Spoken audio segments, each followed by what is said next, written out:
And I'm Dan. And we're? Two blokes on a mic. Ah, man, he's a little slow on the uptake this morning. I beat you. Yeah, I know. So we're going to do something new for this particular episode. We're calling it Fun Fact Friday. It's just to have a laugh more than anything else. We're not here to talk about business principles or philosophies or do gear reviews, etc. We're here simply to have a laugh because it's Friday, and we're going to do this every week for you. Just because, as I said, we want to have a laugh. So anyway, we're going to get started. Dan, you want to lead us off on Fun Fact Friday number 1? I shall lead you on Fun Fact Friday number 1. The number 1 Fun Fact Friday fact is the wood frog. The wood frog. It's a frog, I guess, that's known as a wood frog. Can Okay. hold its pee for up to 8 months. Who measured that? You don't ask those questions. Yeah, no, I asked those questions. I'm like, who's the guy with a clipboard going, nope, not yet. Nope, not yet. There he goes. It's been 8 months, 3 days, 20. Okay, very good then. Yes. Yeah, so I have one for you. Okay. An employee at Pixar accidentally deleted a sequence of Toy Story 2 during its production. I remember Being this IT one. guys, this one makes me laugh. Yeah. Ed Catmull, the co-founder of Pixar, wrote in his book Creativity Inc. that the year before the movie came out, someone entered the command, for those of you who are Linux geeks, /bin/rm-r-f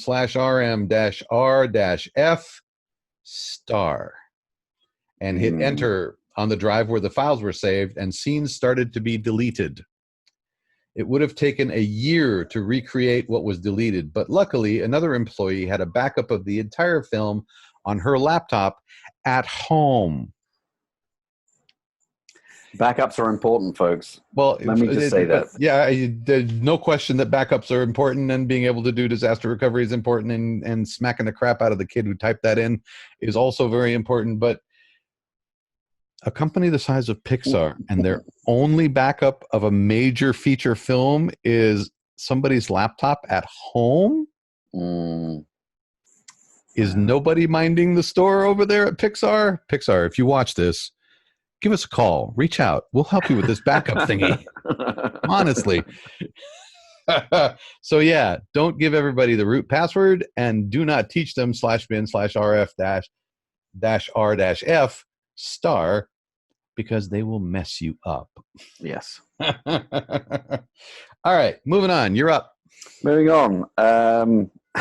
Might have really quick, but the only two animals who like spicy food are only two mammals who like spicy food are humans and the tree shrew. The tree shrew. All right, Yeah. so again, I asked the who question. Who was it in a drunken stupor that says, you know what we should do? We should give some curry to that shrew. Who does that? That's human behavior. All right, here we go. Fact: McDonald's once made a bubblegum flavored broccoli. I knew that. You knew that? I knew that. Wow. Yeah, it wasn't very popular. Yeah, I can't imagine why. Great idea. Yeah. In concept terms, but no, that's disgusting. That is disgusting.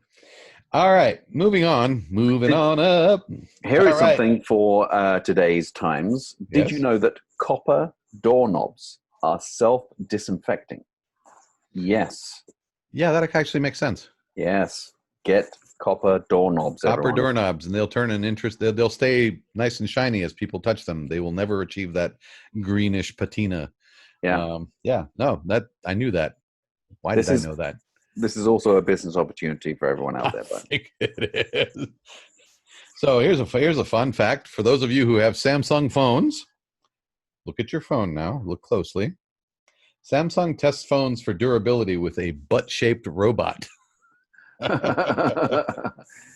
that's logical. That is logical, I gotta say. Whose butt? is the robot modeled after? Big butt, the skinny butt, skinny butt. Do you have multiple butts? clenched butt. I don't know, man. I don't know. Okay, yeah. So, yes, the robot is shaped like a butt, and yes, even wears jeans to sit on their phones to make sure they can take the pressure. Yes. Alrighty then. I would do that. I would do that too. Yeah. Did you know that cotton candy was invented by a dentist? Yeah, talk about him. Let's see. Come here. I've got a great idea. Wow, man. All right, so this means nothing to me, but somebody apparently figured it out. Armadillo shells are bulletproof, apparently. Right. Yeah, I heard about that. Some guy shot an armadillo and it ricocheted and hit him in the face. In the face? Yeah, okay. Hit him in the jaw. Nice. Talk about retribution. And the armadillo's like, yeah, baby. Screw you. Screw you. You trying to kill me? All right, moving on.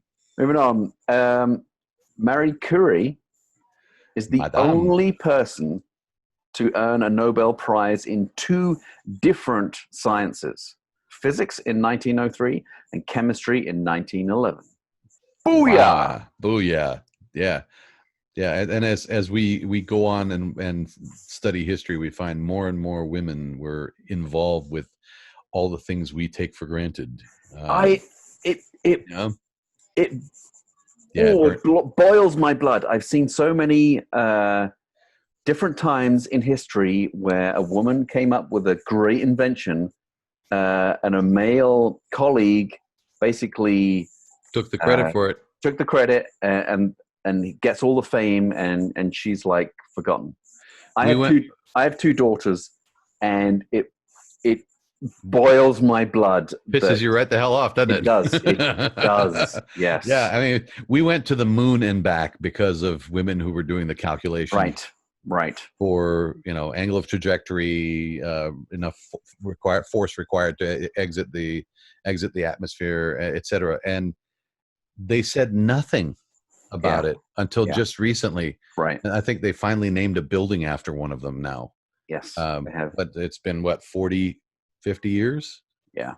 It's shameful. It's shameful. It's this, because you can wear a 3-piece suit, you can take credit for everything? No. Even the double helix was not invented, but discovered as a thing that needed to be looked at by a woman. And it was a particular set of slides. She was looking at X-ray slides, and it was like X-ray slide 51 or 57. I don't remember it was in the 50s there. And somebody recently named a, actually it was, I went to, that's where I heard it from. I recently had a client that is in the UK. They opened an office here in Alameda, and they are in the space of, they produced all the equipment that genetics labs use to do gene sequencing and et cetera. And I was talking to their IT guys, and I said, and their Wi-Fi SSID had slide 50 something as the SSID. And I said, what's this? And he explained it to me, and I was like, I'll be damned. It was, and she basically took the slide and said, hey guys, I think this is a double helix. You should look at this. And then Watson and Crick is, of course it is. Yeah. I knew that woman. Go back into the kitchen. Swear to God. I'm going to smack somebody. Yeah. Anyway, so moving on. We got onto a soapbox right there. Yes.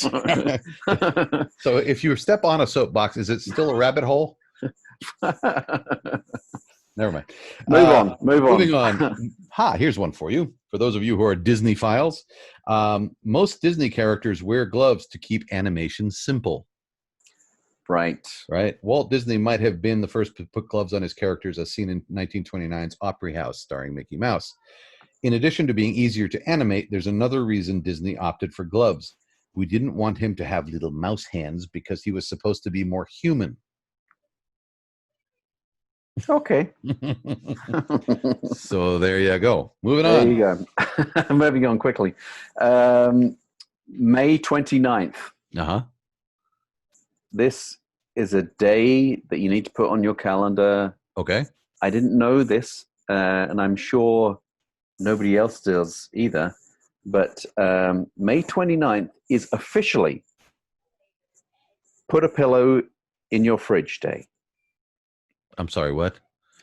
Put a pillow in your fridge day. Put a pillow in your fridge day. Why? I would love to go into the details, but I didn't capture that. Dude, you come up with something like that and you don't have the details? All right, that'll be on the next one. We'll come back on that one and put the details in. Yeah. All right. So, and for those of you who think that all the cool stuff was invented just recently, Mercedes invented a car controlled fully by a joystick in 1966. Right. It was the Mercedes F200 showcase car controlled speed and direction, replacing both the steering wheel and the pedals. The car could also sense which side the driver was sitting on so that someone could control it from the passenger seat if necessary. Wow. And they're now talking about, oh yeah, you can move, you had different controls on different sides. Been there, done that. Oh, is it my go? It is my go. Okay. Yeah. Did you step on my go, or I don't know? We were talking about cars. Okay, moving on. Yes, I do have another one. The Pinocchio paradox. Yes.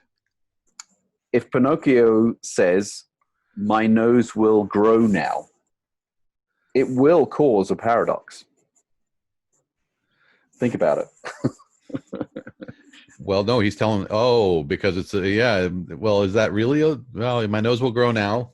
It's a lie. It's a lie, which would cause his nose to grow. So it's the truth. But then it's not a lie. Yeah, it's a paradox. Wow, what man! What you gonna do about that, universe? Yeah, it's a Disney paradox, man. Yeah. Wow, man. All right. Here's one for you. President Theodore Roosevelt had a pet hyena. Yeah. Wait. Its name was Bill. And was a present from the Ethiopian emperor. Roosevelt was apparently famous for his many pets, including a one-legged rooster, a badger, a pony, and a small bear. Right.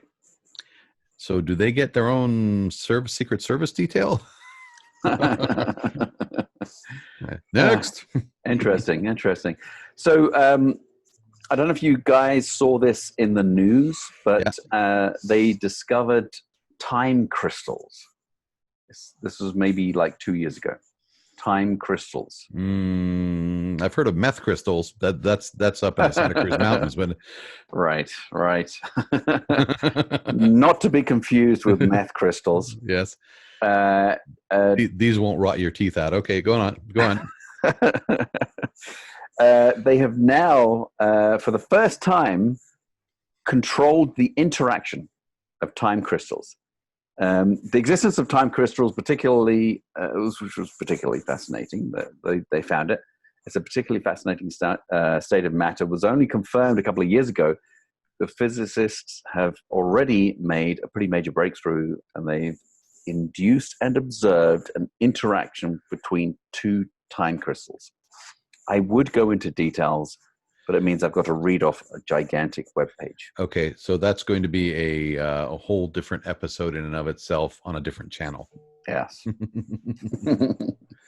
Time crystals by themselves, like what? Yes, exactly. We'll put a link. We'll put a link to the article. Okay, how about that? And y'all can read it if you want. Y'all. All right, here we go. On a much more mundane and earthly plane, pigeon poop. Yes, I said pigeon poop. Pigeon poop is the property of the British Crown. Did you know that, being English? I did, actually. I did know that. And I believe that was down to them making like gunpowder or something. Right. In the 18th century, pigeon poop was used to make gunpowder. So King George I confirmed the droppings to be the property of the Crown. Of course. So did they have like beef eaters with like little shovels going around after here, birdie? Poop in a shovel. Nice birdie. Yeah. Yeah. Okay. You got to do what you got to do, right? Right. Yeah. Dad, no, I'm with you there. All right. So what else have you, my friend? Scientists, again. Sorry, I derailed you with pigeon poops. You did.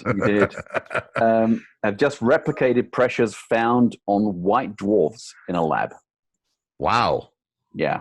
For the first time, pressure over 100 times that found on Earth, on Earth's core, has been generated in a lab. In a lab. Yeah. So that means they created a vessel that could actually resist that pressure.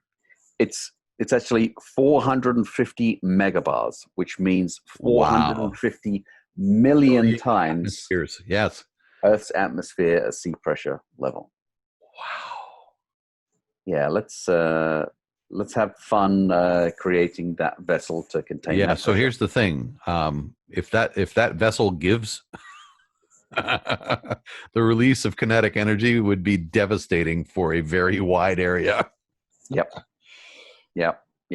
Okay, and then that's another physics rabbit hole. We'll put the link to that article for you as well. And let's see. Let's finish off with this one. What do Miss Piggy and Yoda have in common? You got me there. The answer is they were both voiced by the same person. Puppeteer Frank Oz. You know, I see that. Yep, I see that. I now that you mention it, it makes sense. Yeah. Learn something new you have. Right. Alrighty, so I think that's the end of this episode of Fun Fact Friday. Yes, and, indeed. So we'll come back at you again next Friday with more stuff you really don't care to know. Yeah. Thank you. All right. We've wasted an entire hour of your time. Right. All right. You'll never get that one back. Nope. This is wasted time entirely. I hope you had a beer while you were watching this. That's it. We'll chat with you guys soon. Have a wonderful weekend and like and subscribe. Talk to you guys later. Bye now.